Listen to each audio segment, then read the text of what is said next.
Hello and welcome to the Senteon and CIS webinar series, episode 56 today, Rich. Is that what we're at too? Something along those lines. I have no idea. Unfortunately, I've missed a few along the way, but you're the man, Zach. Thank I you for mean, doing it if all. I could miss this series to go sailing across the Atlantic, I think I Yeah, too would take a break. it's priorities, I guess, ultimately. Yeah, but this series is designed to educate and talk about the CIS recommendations. This series is specifically on Microsoft Edge hardening. So, this is a 12-part series where we bring on special guests like Henry Tim here from Phantom Technology Solutions. Woohoo! And Yes, sir. talk about these more in depth and just why they're important and the value of them. But before we get into that, a little bit of housekeeping on Senteon's side. We'll go ahead and pull up this screen. Senteon again is designed to perform the remediation on thousands of different CIS recommendations. And some of the things we're doing in the community include speaking at CornCon coming up next, well, not this next week, this week in Davenport, Iowa. Yes, I said CornCon. Absolutely incredible name. Next week, we will be talking about branding with Jason Mekovich from Greenlight Information Services, now Greenlight Cyber. So we're going to talk about kind of the importance of brand, what goes into that transition, and why it matters. After that, we will be doing a webinar with SendMark for talking about DMARC and email security and how that relates to really the foundations of cybersecurity best practices and CIS, right? That's really what I talk about in most of these. And again, these episodes are all recorded. They are all posted to our website afterwards. You can see them on our YouTube channel or right here. And we do write about blogs afterwards. And if you'd like to take advantage of this, you can create a free account with this login button right here. And you can test out the freemium or even deploy some of Senteon to see how it works. Do it. That appreciate that freemium Just right do here it. looks like this. Yeah, be aware of all of the security gaps. I was You talking to may not like what you see, you but may not. You may not like what Intune tells you is going on and then realize it's not actually doing what it says. It's a beautiful thing Better that to know, Microsoft though. does. trust Better but to know. verify. Senteon verifies. Right. So this is an example of the freemium. We do take all of the CIS recommendations you can see here, and we crosswalk them across regulatory or other best practice frameworks. We will So be cool. adding CompTIA Trustmark to this as well. So Oh, very yeah. excited for that. If you ever don't know a setting as well, you can click into it, read about the pathway, and CIS provides this beautiful information right here for us so that we can make this easy for everyone. And then why it crosswalks and everything else is also in here. All Yeah, right. I mean, it's so cool because everyone knows the CIS benchmarks are awesome and super cool. However, they're detailed and complicated. So settings are tricky. It's, if you're trying to do this stuff manually, good Mhm. luck. You're not going to be successful. So you need tooling to operationalize the fantastic IP that CIS puts out. And Sention's got your back. I think that is what I'm going to kick Henry off with the first question, operationalizing config. So there's your prep, Henry. That'll be coming at you after the overview. But So important. that's absolutely right, Rich. And what we're looking at here is these recommendations. You can run some scans with the allocated licenses on the freemium to see where you currently sit. And of course, if you want it to give Senteon the real test, perform remediation with us. We do this without Microsoft Medium, so no PowerShell, no Intune, no GPO. We are making these changes directly. All right, that's the overview. Henry, Tim, welcome.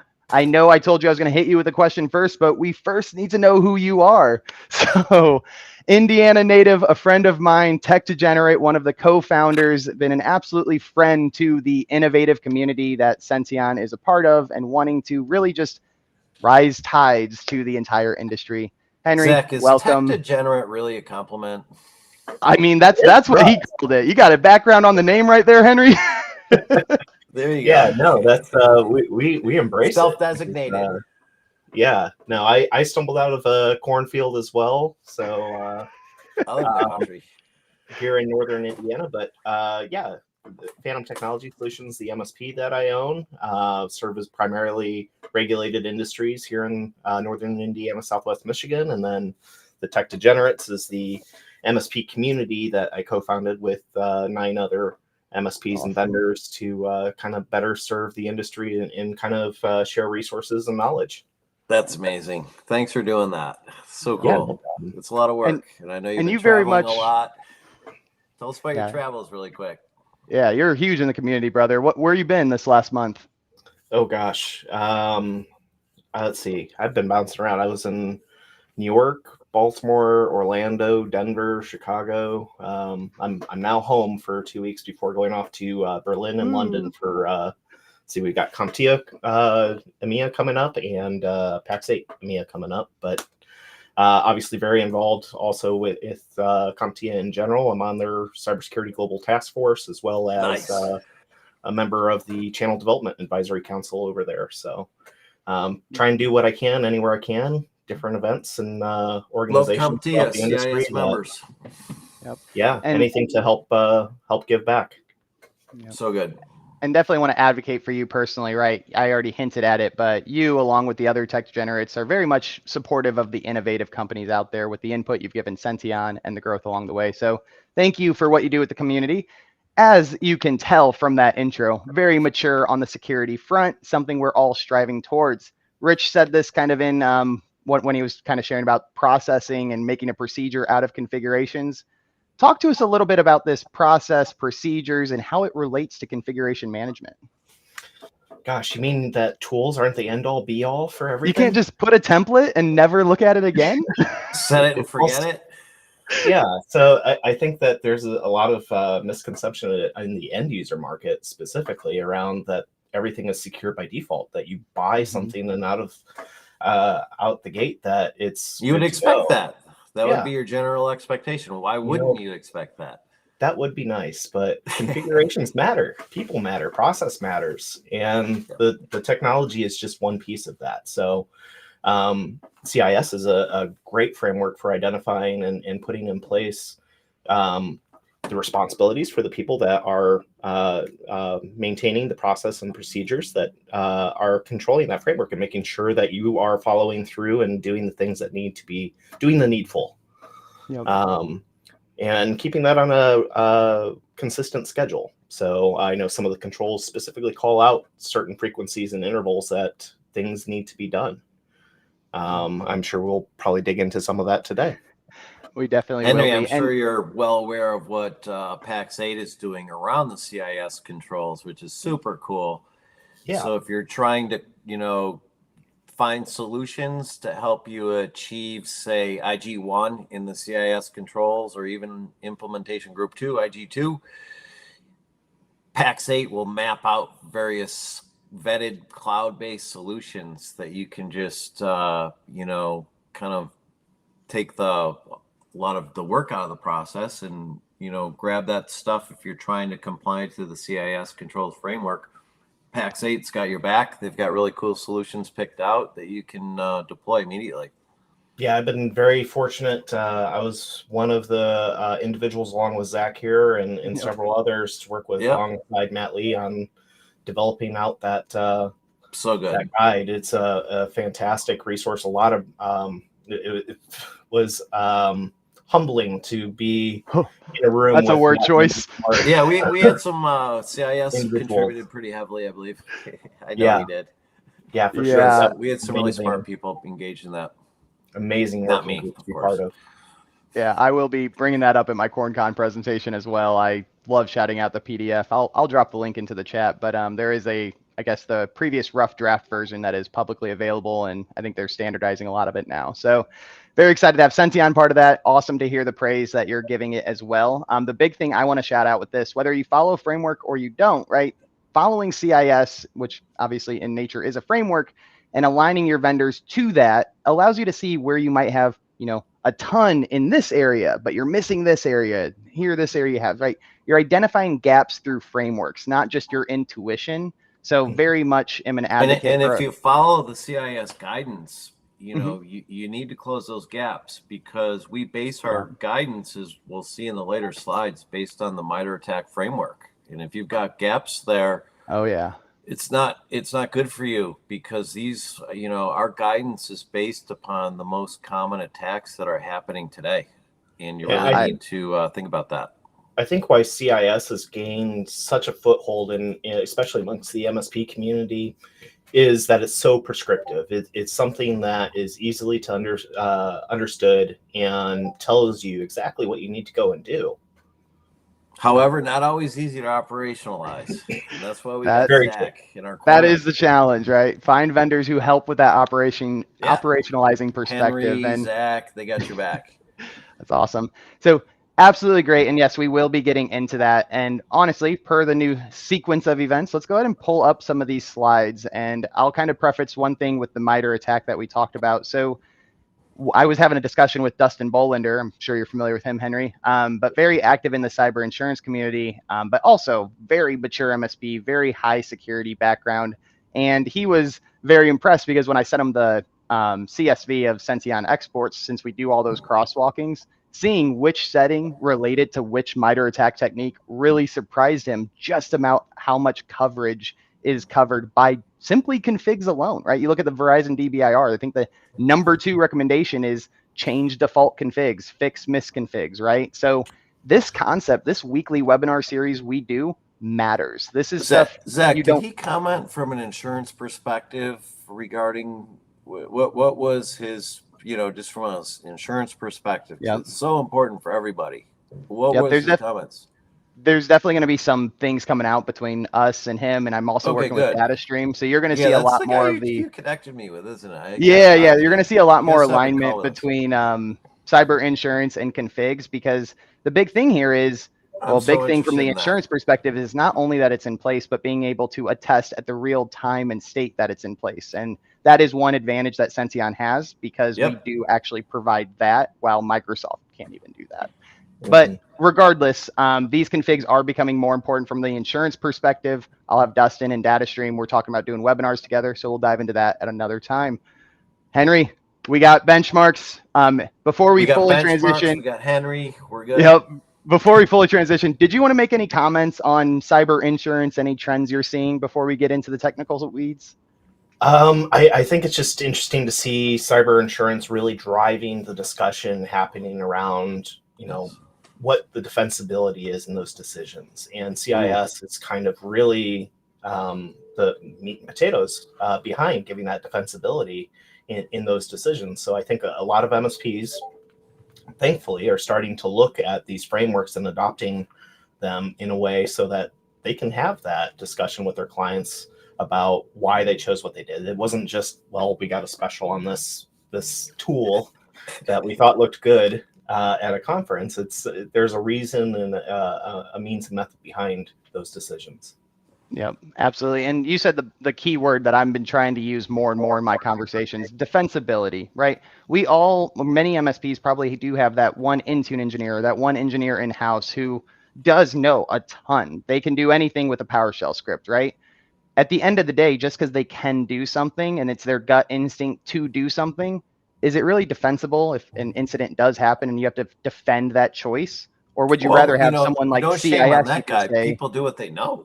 I mean, that's what that individual knows. If that guy could say, I did this because I followed this framework and because CIS told me to, it makes a much stronger argument than saying my gut told me to do this. No offense, Rich. I would prefer CIS to own that liability rather than me. So right? They got our back, right? Yeah. Spoken like a true MSP.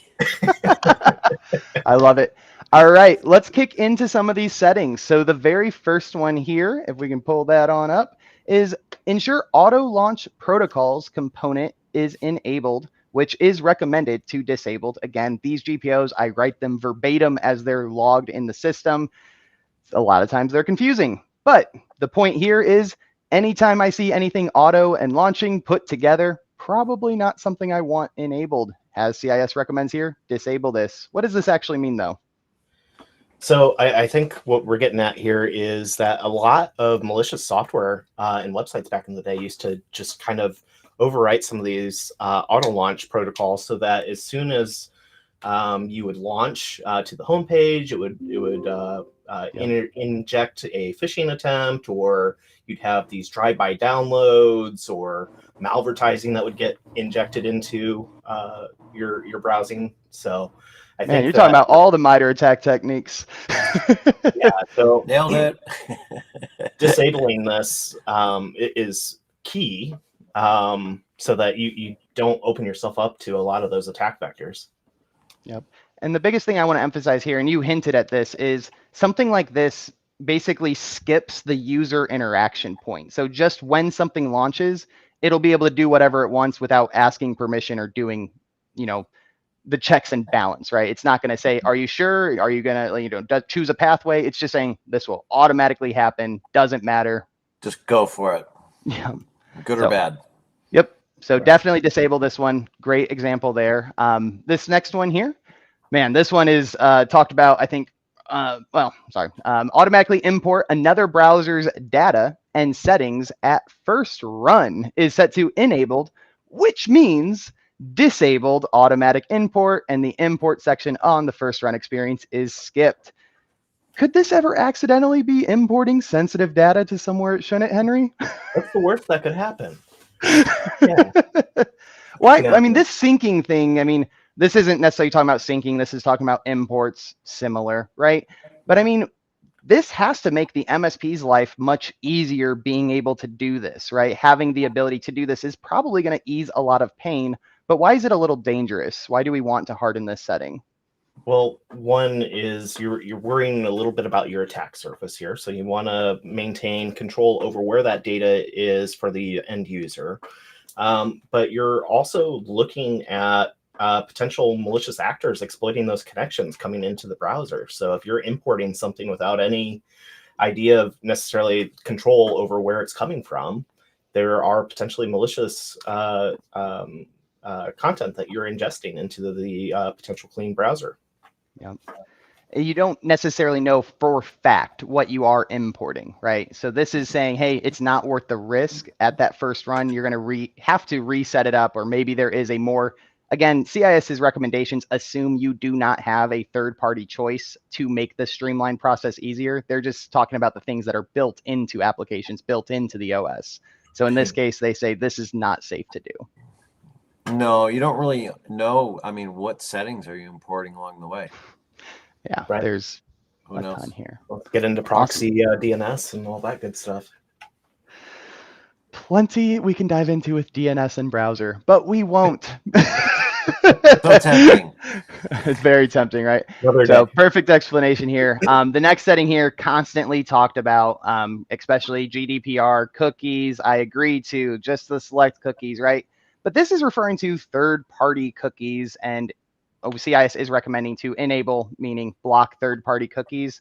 So this isn't even talking about the website's cookies that I'm on. Is that what this is saying here? Yeah, so third parties can utilize those cookies to effectively track you across sites. And so by blocking this, you're limiting the potential exposure that you might have across sites, and some of that tracking and privacy features as well. Right. So this may not even be the website that you're on that gets the cookie data. This is a website you never even went to, never even heard of, that potentially is ingesting that type of data.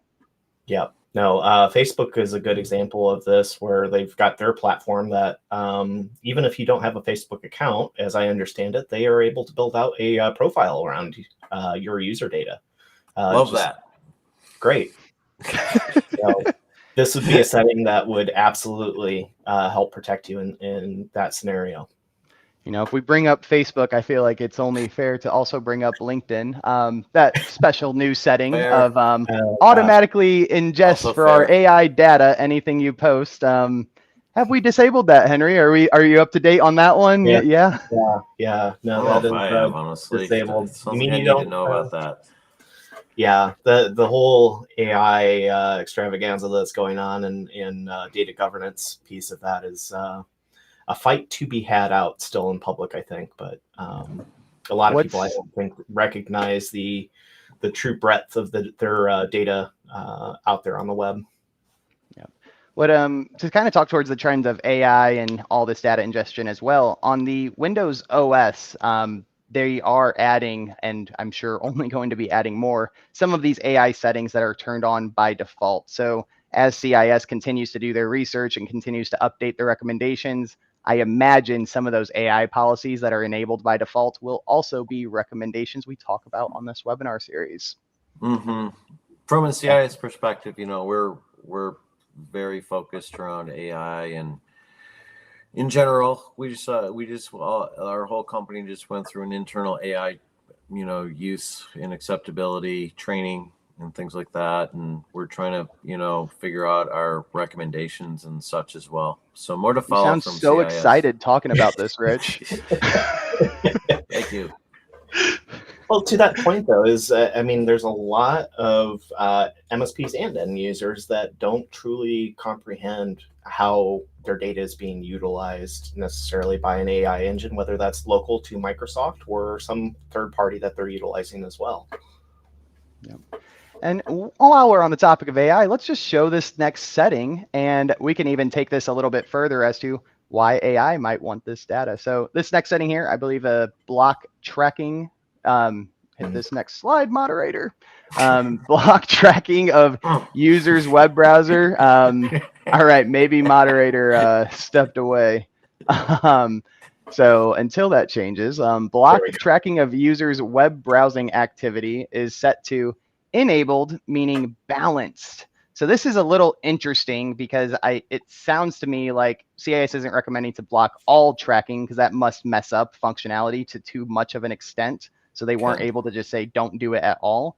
But we were just talking about AI here, right? Why would AI maybe want your tracking your data about your web browsing activity? How can AI leverage that to maybe make you click that new fish, maybe make you perform an action, right? This web browsing activity, sorry, I'm stealing the question from what I'm trying to ask Henry, but Henry, talk towards before I keep going. No, you're right on path there. Obviously there's a advertising play here. There is a potential phishing aspect to this as well, where you're able to track that user's behavior across sites. They understand what you're interested in, what your hot buttons are, so they're going to give you your hot button. Yep. No, and good example of some of this tracking that takes place is you can go to your Google account and see a profile they've built out on you on what age group they think you're in, what they think your preferences are, if they think you're married or single or divorced, or they build out a whole detailed profile that's built around that browsing data. And so if you can do something like this to implement some of that tracking protection, you're limiting, again, that scope of the potential attack surface, as well as some of that data sprawl. Yep. And I mean, that's what all of this is about, right? These CIS benchmarks we talk about week in and week out is primarily from the security perspective, but an aspect I don't always call out as well as we maybe could is the privacy aspect, right? Privacy is it is different than security, right? You're trying to protect your privacy. There are security settings you can change to better protect privacy. But alas, if I just add one more thing, Zach and Henry, is the more and more of this data is collected, the bad guys are going to increasingly find more use cases to use it, and it's going to increasingly become more of a problem over time as AI matures and more of this data is collected. Yep. Well, and another aspect to this that doesn't necessarily apply as much to the U.S. market, but the GDPR CCPA side of this, of if you're implementing that, you can't do it. You're not supposed to anyway. Yeah, not supposed to, but yeah, this is holding them honest, keeping them honest there. Yes. Yeah, spot on. And let's talk a bit of a trend perspective. Obviously, being an MSP that focuses on security and doing the right foundational activities, these settings, these privacy aspects we talk about can heavily influence a phishing email to be more targeted or more likely to be clicked on, as we talked about. Are you seeing any trends with more enhanced phishing, more targeted attacks, or are you still seeing more generic mass market attacks? Yeah, actually, I've had myself impersonated. There you go. To my staff here, so that's. I was gonna go with Instagram. You're super handsome. Thank you. No, so I've seen that happen. Obviously, we've seen some news articles out there about what was the company that had the AI generated Zoom call. I heard about we talked about that briefly. And they transferred millions of dollars. Insane. Do you want to refresh people on that? Because that's a crazy story. Oh, gosh. So the attacker in that scenario, if I recall correctly, had used a lot of collected information in order to impersonate a VIP in that organization. CFO, I believe. With generative, they used generative AI around their video connection to live stream across, I believe it was Zoom, to convince that they needed to make a large transfer of money. I believe it was several millions of dollars. Yeah, and it's my understanding. You assume that the person, if they've got all the details about the individual, if they're on a video call with you and they appear to sound like that, then it sounds like a duck, talks like a duck, must be a duck. Send the wire. Yeah. So obviously things are escalating there as far as from a security standpoint. Absolutely crazy. They're getting smart. They're putting these tools to use against us. So, yep. And I did drop that link into the comment section. But yeah, $25 million, and it was a CFO, right? They couldn't tell apart whoever the CFO was talking to, couldn't tell the difference because it was so tailored, and so they had enough private data, enough privacy information that was available to tailor that AI to make a convincing. You guys run businesses. Someone could do that to you guys. Yeah. No, and that's we've started recommending for some of our VIP clients that they look into data broker removal services and things of that nature, just to try and limit that impact and scope. Yep. Good stuff. That's a vector that that came out of nowhere. Mm-hmm. It did come rapidly, right? As soon as it became available to the masses, it's like the bad guys picked it up first. For sure. So, all right, this next setting here. So ensure browser sign-in settings is set to enabled, which means disable browser sign-in. This confuses me, Henry. I need to use my browser. What the heck is this meaning? Yeah, so there's a few things around this. I mean, yes, it's a convenient thing, but as far as the personalization goes, but you're reducing that data exposure by having your passwords, your bookmarks, and so forth that you would potentially have synchronized across different browsers and machines or devices. If you can limit that scope down and control that, that's ideal here. So I mean, that's the collection point right there, basically. Yeah, it really is. And to kind of even expand further on this setting, and this is just GPO being amazing verbiage, right? It's browser sign-in settings, disable browser. This isn't saying like you can't use a browser. You literally can't sign in. It's really referring to the automatic sign-in aspect, if I understand this correctly. Yep. So this is just saying no auto sign-in. Just don't sign in. I mean, that's this is going to require you profile. They're building your profile from that sign-in and everything you do afterwards. Yeah, exactly. So very much is just an extra layer of maybe an inconvenience, but by putting that extra layer, forcing you to input your password or input whatever it is to get to that browser makes things a little bit more secure. Well, and then there's the device hijacking aspect of it too, is that you're putting an extra layer or barrier in place of a device hijack or where they can't impersonate you as easily with all of those things auto logged in. Yep. And one thing to also just call out on the slide. So in the bottom right, if this is your first time joining us, I do list the level of the setting. So level 1 is recommended for any business to be doing. CIS does come up with these recommendations. And this setting here, like I said, it's adding an extra layer. It's going to be extra work on that end user. So this is considered a level 2 because this will change the business workflows. This will create disruption or pain because now this layer is noticeable. It's not something just in the background no one will notice. They literally need to change their behavior if using this setting. Requires thought or in general potentially training. Yeah. Let's talk about training. Let's do another trend here, Henry. So let's talk about working with your end clients, going through this process of configuration hardening or, picking up a new customer who's never had any config management. Do you do like a prep talk, like, hey, like there's going to be a lot of behavior changes? Like, how do you really transition a new customer to being okay with the things you want to do? Yeah, so it's baby steps, and lots of communication. you have to borrow a little bit from Bill Campbell, who was on a previous episode. There He is was you great. have to over communicate with clients to no one's going to fault you for that. Keep them along, yeah, because you have to have their buy-in, and if you're going to truly change behavior and change their practices. So, yeah, that's we start off with, hey, we abide by this, the CIS standards, and specifically, we're going to try and implement implementation group 1 with you for this reason. And explain the whole defensibility behind it, and that cyber insurance is looking at things like this now as a litmus test for whether or not your business is mature, both as an MSP and as an end user, if the insurability of them. So you do say the word CIS to your new customers and existing customers. This is a point of education you take advantage of? It is, yeah. No, that's we want to be transparent with them. We want them to understand that, whether they're working with us or someone else, this is something that needs to be on the roadmap and is important to them.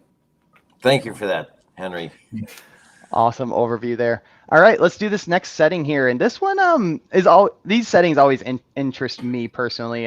Clear browsing data when Microsoft Edge closes is set to disabled. We were just talking about, don't we want less things there? And if we can clear browsing data, don't we want to clear it? Why is CIS saying we should keep it in this scenario? So I believe that the thought process behind this has to do with the ability for tracking and auditing. Is you want to know what a user potentially did or interacted, or if there was a threat actor on the device, what they may have done. And obviously, if you do not have browsing data to go through, you are not going to be able to do any forensics, as well as diagnosing potential issues that the end user may have had tangentially. Yep, and that's exactly right. And we've talked about some of these settings in previous episodes where they do contradict some of what we've talked about in the episode, but that's why there's so many granular settings, because CIS has already done the hard work. There's a thought process behind it, and Henry did a tremendous job explaining that one, because it's not really obvious for this particular It's not obvious, and that's what the best thing is, that CIS did this legwork to say, hey, this type of data, let's clear it. Don't keep that. But this type, we are going to keep it because of what Henry just said for the forensics process. Like, we need to, if you have a chalkboard or something. Let's pause there, Zach, because CIS doesn't just push these out by super smart guys like me. Totally, Rich. That's it. That's what the takeaway from the episode is. No, we grab smart people like Henry and Zach, and we organize a worldwide group of experts that figure this stuff out.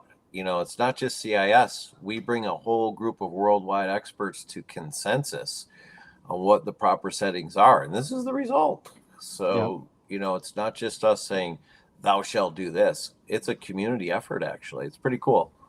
So us as MSPs or vendors that perform CIS hardening, we blame CIS if anything were to be wrong. CIS just blames the entire community.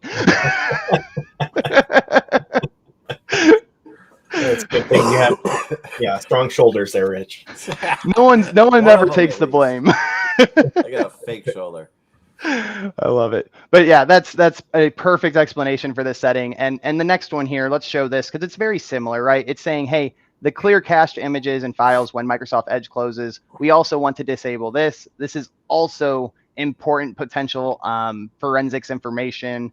Henry, I don't know if you want to expand on this more. It's very similar, but anything you want to add to this one? Yeah, I mean, obviously, there are performance benefits to it as well, but really, I think this is getting back to that forensics and audit data. Exactly. Yeah, not too much to say, but other than call out, a lot of these settings tie in together. If you do one and not the other, I mean, that's kind of what's the point of starting the run if you're not going to finish the run, right? And to that end, you're cutting Swiss cheese. You're leaving some holes.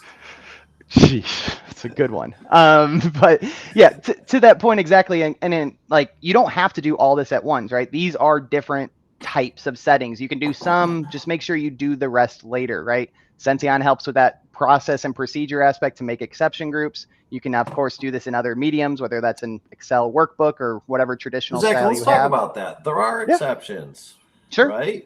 There's exceptions. Henry knows that. It's not one size fits all. And, you know, exceptions we deal with. We document let's talk about dealing with those actually, right? Rich. That's a good call out. So Henry, when you do come across a setting that maybe is too impactful, or the client you already talked to them and they're like, absolutely not, I will not put my password there, I need quick access, right? How does that conversation look? Do you always let the customer win? Do you just say yes, or how does that look? Usually we're trying to mitigate the risk by limiting the scope of it as much as possible, if it's a true necessity. But obviously, at first, we're going to determine what the true business case need is for that. Start there, yeah. And then, isolating it and mitigating it by scoping that as tightly as possible, and then documenting things as best we can as well. Love that. Good example, I guess, would be around like a machine shop or manufacturing, because they've, they got Windows NT running a machine. Yep, exactly. Yeah. And is there any and again, like just kind of talking towards best practices, and maybe if you can talk about how Phantom handles this, is there like a reviewer approver process? Is there a review every quarter process documented? Anything like that for ongoing? So for our change management, yes, there is an ongoing review process. We have that set up as semi-annual in our case, but depending on the client and the risk that is in place, we may review that in a more frequent basis.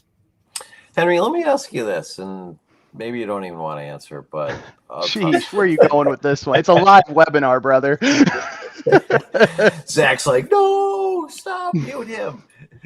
Henry, have you ever had a customer approach you and you kind of evaluate their infrastructure and you take a pass? You're like, can't do this.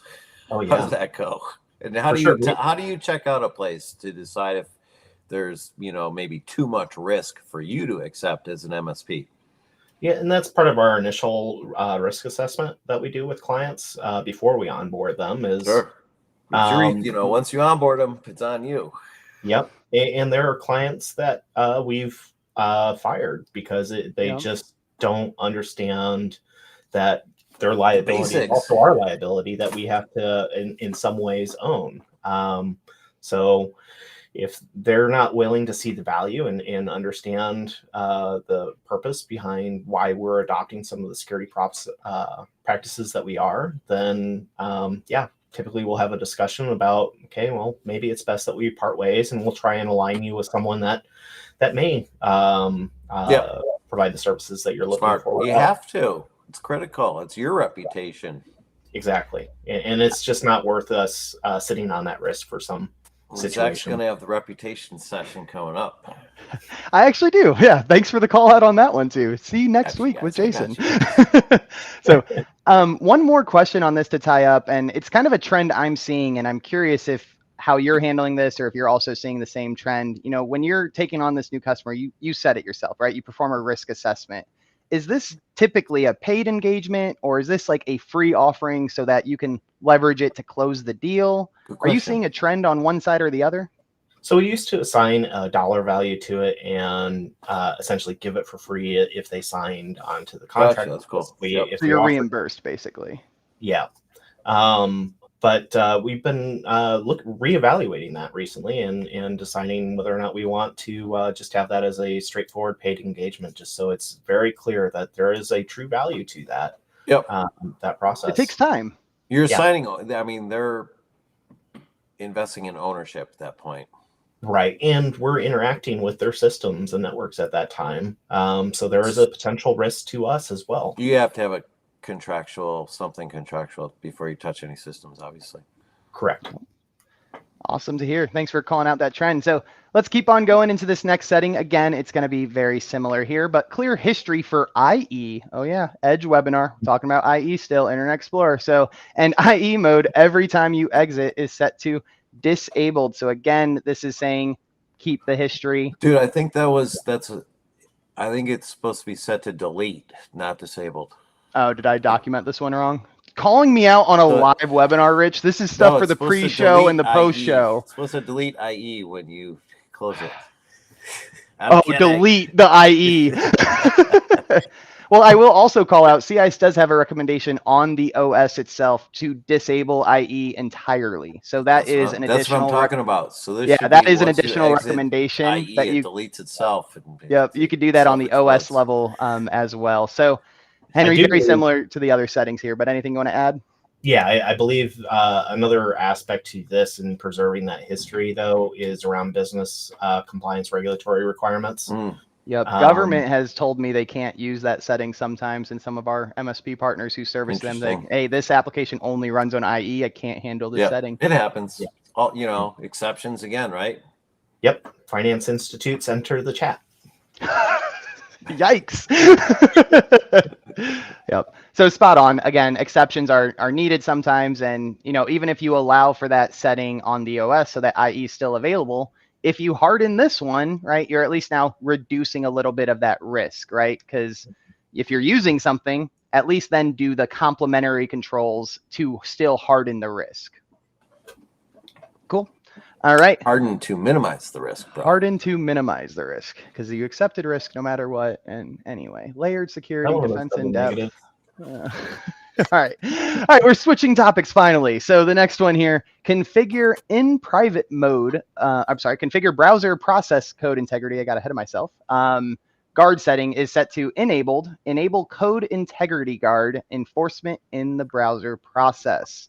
This one definitely sounds critical because it's saying we want code integrity. But Henry, explain what this is actually saying here. So I believe what we're speaking to here is around supply chain attacks. So man-in-the-middle type of attacks as well, where some type of browser add-on or code gets compromised by a non-certified third party. Yep, absolutely. So this is really just saying if you're going to be utilizing this, make sure it is being enforced, making sure it's actually what it's supposed to be doing, right? I mean, it's like, I don't know, a security guard at the front of a factory checking the IDs to make sure each person is not going to be causing harm when they're allowed inside, right? So it's just in another checks and balance almost to make sure we are using the right pieces. We're letting the right code be involved. Cool. All right, next setting here, we got, if I can keep my things in order, we got configure in private mode availability is set to enabled, in private mode disabled. So this is, again, we're talking about edge hardening. So I believe this is probably the same as incognito mode in the Chrome browser. This is just Edge version. Why don't we want to allow in private or incognito on these browsers here? So this is getting to some of the earlier slides where we're talking about we wanted to make sure we wanted to have that audit data, forensic data available, and this would be a way for someone to bypass that, whether that is the end user or the potential attacker. Yep, exactly. Previous comments. Excellent. Yeah, it was foreshadowing, right? These settings, it's like they all tie together, and if you do one, it's not enough. You got to do all of them. Anyway, sorry, plugging that there. If you have the top 20 most important configs, it's a great starting point. But OS alone, there's about 500. Edge hardening, there's about 120. Don't stop at 5. No don't big stop deal. At 20 settings. Do all of them, or at least make a best effort. So, very, very much important here to talk about. It's basically not allowing to turn off all the lights in a house and let people sneak out, right? You want to watch people leave. You want to know, hey, there is a audit trail, right? This whole concept, like why, if we have all the people audit invest policies, pretty heavily in log management and things like that, right? This is an extension of your log management ultimately. If we're investing into log management and we have our SIM solutions, our SOAR solutions, don't we want them to ingest as much as possible? So why would we allow a backdoor to hide some of this information? That's it. Yeah, it's the accountability and monitoring piece of it, and also with a lot of the cloud tools that we have nowadays, need to consider the data loss prevention aspect of things. Yeah. Yeah, that's one piece I also am No working with joke. the insurance on companies about, because a lot of these settings are DLP related settings. You don't think about it because you just read this technical phrase here, but they relate to bigger objectives that you have. Yeah, if someone's working in private mode and they're going to Dropbox and just, doing whatever they're doing, it'd probably be good to know about that. Probably be important. All right, let's get to this next Saying. one here. Ensure configure online text to speech is set to disabled. Shout out to the new mobile app of ChatGPT. We got a ton of that going on nowadays. Very hot topic.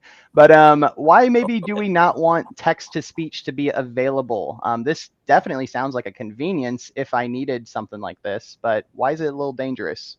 I believe we're looking at preventing accidental exposure of information with this. You may or may not want it to necessarily start off with the text-to-speech feature there, but it may invoke itself and accidentally expose private information, PII, to people around you. Yeah, and that's a big thing. How popular is the work remote culture? I mean, I think I asked. Oh man, I can't remember. I know I asked you. Is that your home or your office behind you, Henry? Yeah, this is my office. So that is your office, but all of us really are working remote. Most of us, I should say, not all of us even in this room, but we work remote a lot. And whether it's an employee or one of your clients taking their computer to a Starbucks or a cafe, right? This text to speech auto invoke, right? If it is a compromised device and a bad actor wants to play a game, a high school kid playing a prank, maybe invokes the text to speech. Important stuff starts being kind of funny. It could be kind of funny. I'm not here to advocate one way or the other. I might chuckle, but it is possible. So that's the thing. We joke about these settings too, and it's fine to have fun, but at the same time, right, these are real risks we're talking about and could totally be leveraged for comedy. Like that high school bad actor might truly be doing it in a non-malicious way. Yeah. Accidentally funny, releases. Non-malicious. It's the malicious part, not so funny. Right. The output of it, someone might be in the right place at the right time. Be like, oh, that's information. I'm glad the kid doing it for fun did it at that moment. Yeah. I mean, would you want your tax information being read off out loud? Pass. Yep. Pass. Hard pass. All right. I think we're at the last setting here today. So this last one here, we are going to be talking about configure related matches in find on page is set to disabled. So, I mean, if I'm looking for something and I find the something, I don't think I want additional choices here. Is that what this is saying? Well, again, this gets back to the profile building that cross sites are able to do some of that tracking. But there's some privacy and filters bubbles that you can avoid with this as well. So at least for me on the privacy aspect side of things, that's kind of more pertinent than some of the targeted tracking and advertising pieces of it that I'm sure CIS is more interested in. But yeah, I mean, you don't necessarily want that information leaking out there. Yep, absolutely. Agreed. And that concludes the technical portion of the settings today. Woo! We did it. All right. So now we get to talk a little bit more about the MITRE attack technique. So something really cool, if you didn't catch this at the start, that CIS does, it actually maps these settings directly to the MITRE attack techniques. So very much a hand-in-hand relationship there. And all of the things we talked about here are directly related to the MITRE attack techniques listed on this screen. This is not hypothetical. If you have just the dozen settings we talked about today, you're lowering your risk profile to these explicit attack techniques, right? This is very real. This is real. This is truth, right? Henry, you talked about a lot of attacks along the way. So you're completely welcome. If you want to just talk a little bit more towards the preventative benefit of having the CIS benchmarks, or if you even want to call out some of these attack techniques, man, whatever really comes to mind here. Yeah, I guess really from a larger picture, understanding that you have some prescriptive way of addressing these attack vectors that is not just because you felt a certain way or that you were marketed a certain way in redeeming against them, but that there is a true standard and framework that you can follow that addresses these MITRE attack vectors, because these are the ways that attackers are going to try and break into your system. So, and these vectors evolve over time. This isn't static. And CIS is we have a very close relationship with MITRE, and we're working hand in hand with MITRE figures out the the most recent and common attack vectors, and we adjust the settings to keep the bad guys at bay. Yeah, and one thing, a conversation I had this morning, Teddy, I believe his last name's Guzik, but founder of Shield Cyber. So they are a company that does perform vulnerability scanning and even some of these configuration scannings, right? They have a unique process because they don't necessarily create a prioritized schedule based off of CVEs alone. They are actually a firm of pen testers, and they will put some priorities higher than a CVE if it's constantly exploited at the misconfiguration level, right? So Log4j, for example. Yeah. So talking about, configuration hardening, vulnerability management, those are two subtle, but they are different, right? I think the term Teddy uses is exposure management, meaning configs, versus vulnerability management, meaning CVEs more. But do you have any takeaways on how MSPs need to prioritize this? Like, it's overwhelming as it is with just vulnerability management. Now we're saying to configure all of your assets as well. How do you manage this? So I think the reality of our industry right now is that it's growing in a complexity in a way that MSPs can't manage it all on their own anymore. They need to find people to partner with, either in specific knowledge areas or enacting some of these controls. So I know, and amongst each other, right, Henry? Like what PAX 8's doing. I mean, they're a for-profit company, but it's somewhat of a MSP community service what they're doing to some extent. Yeah, absolutely. That aspect of it is for sure more of a community service, because Senteon as a company is part of that program they're doing, right? And we are not in the PAX 8 marketplace, right? This is truly Matt We're Lee not either. I wish we were. Matt Lee has definitely done his best to keep this more of a standalone community service, as opposed to putting paywall barriers, right? He wants this to truly be a security minded project, so cool. which is super cool, right? And to get to have the ability to push back on a behemoth, right, and say, hey, this is the only way this will ever work, and win that battle, or consistently win battles of that war. Hopefully he keeps on fighting. But he's a battler. That's the cool thing about what they're doing over there. So definitely very much agree and echo the sentiment. Yeah, and there's a huge education piece to it as well, both from the MSPs as far as understanding what knowing what you don't know, and using that to identify those partners and solutions out there that can help fulfill that. Matt's also a huge part of that, right? Our boy Matt Lee. Yeah, very much. He's busy. All right, let's get to this last slide here. So kind of wrapping up, we talked about a ton of the security aspect, a ton of the privacy aspect. If I'm an MSP and, I'm trying to make profit and revenue, does hardening really enhance anywhere other than security? Is this something that should be an add-on? Or do you see this as something if you have an asset, you are responsible to configure it? Like, talk to an MSP who's never done hardening and why they might want to begin prioritizing this.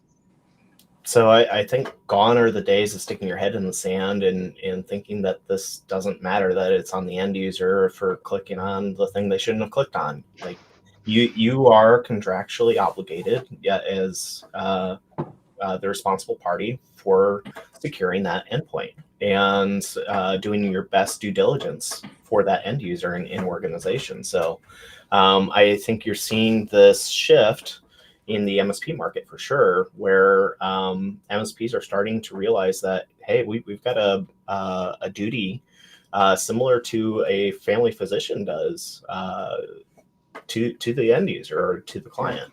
Health of the business, right? Yep, it literally is.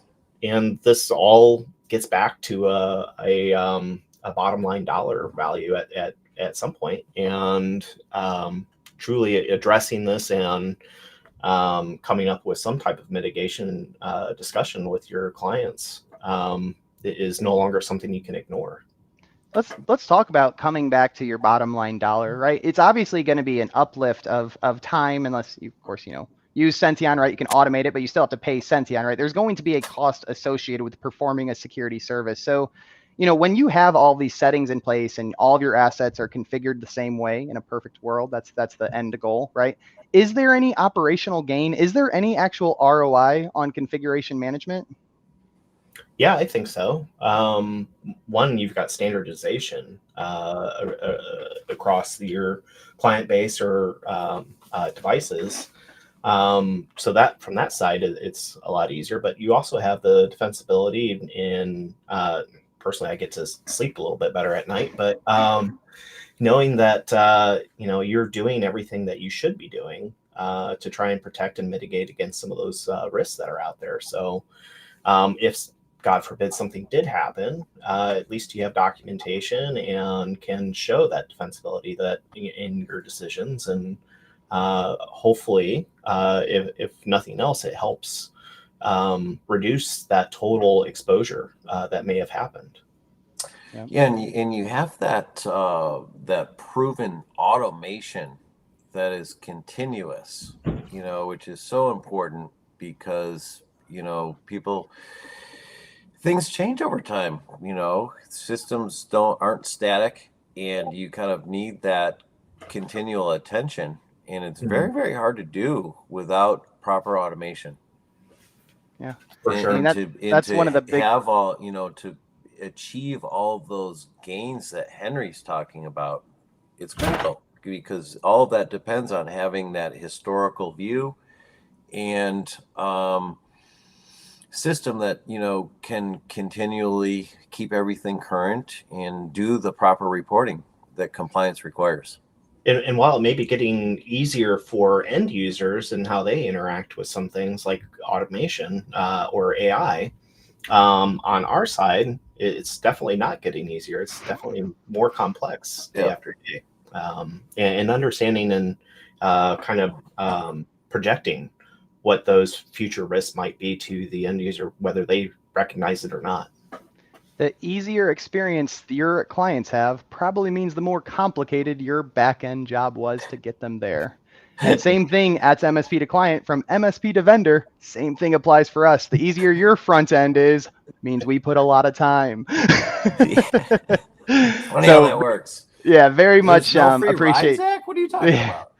I'm telling you guys, I promise changing 3,000 policies. There's not an easier route we've discovered yet. We wish That's there what you was. got your Henry for. Yeah, Henry will give plenty of feedback. He's been a great friend and advocate through what they're doing with us. So very much. In Yeah, you're Henry. Yeah. Yeah. Oh, I'm sorry. Anyway, confusing. We always get that confused internal too. Too many. Anyway. All right. Well, that is a great capital ending to this presentation. So, Henry, thank you for being here. We got about a minute and a half left. I'll start wrapping things up. But is there anything you really want to leave the audience with, whether that's a trend you're seeing or just, again, advocate for the CIS? Anything you want to leave? I would just say make sure that if you're not familiar with CIS or the MITRE attack framework, go look them up. There's free resources there for you to start digging into, and you don't have to do this overnight. We certainly didn't. We're still in process of getting where we want to be, and this is just something that eating that elephant one bite at a time. But there are also vendors out there, such as Senteon, that expedite and make that a lot easier to digest. I mean, this is coming one from more, if you're going to go down that path, and those were great suggestions Henry made. Take a look at the Verizon data breach report too. Yeah. Add that onto Henry's list, and you've really got a fast start to really the risks out there. Yep, absolutely. And this is coming in Henry's closing thoughts right there, right? That's a very mature MSP who's really gone through a large chunk, if not at least reviewed all of it. And even he's recommending, do a little bit at a time, right? He himself maybe isn't 100% through CIS, right? And that's okay to admit. We don't, it's an ongoing thing. So 100% is arbitrary. You should always be close to 90. Anyway, but that's Henry, the we'll point talk here. after. We'll get you set up, Yeah, bro. that's the point. Even someone who is prioritizing this talks about it, preaches it, recommends people follow it. Even he, as a mature MSP, is still working towards that end goal. So It's not kudos easy. on those Stuff's closing not thoughts. easy. It's work. It is work. So it's training. Thanks for the make it so hard. Why'd you make it so hard, Rich? Yes, Just messing absolutely, with you, bro. You know that. All right, let's go ahead and pull up this last slide. Henry, absolute great guest. Rich, glad you could join. But let's make this full screen. So next week we do have Roddy Bergeron, another tech degenerate, coming on the show. Honestly, I was joking with him yesterday. We need to get him a green jacket, like from SNL. He's going to be the first 3-timer on the webinar series. Why Roddy keeps coming back, I'm not sure, but he knows his stuff. The people need the Roddy. The people are asking. Great guy. We got Tara Wheeler from Red Queen coming and Brad Powell from Threat Captain coming afterwards. And again, if you enjoyed this week's episode, please come back next week. You can subscribe to the YouTube channel. And if you want to check out Senteon, please feel free to take advantage of the free offer we provide. You get 100 free internal or external assessments. I even have partners who bill for those free assessments. So free ROI for you if you want to take advantage of it. But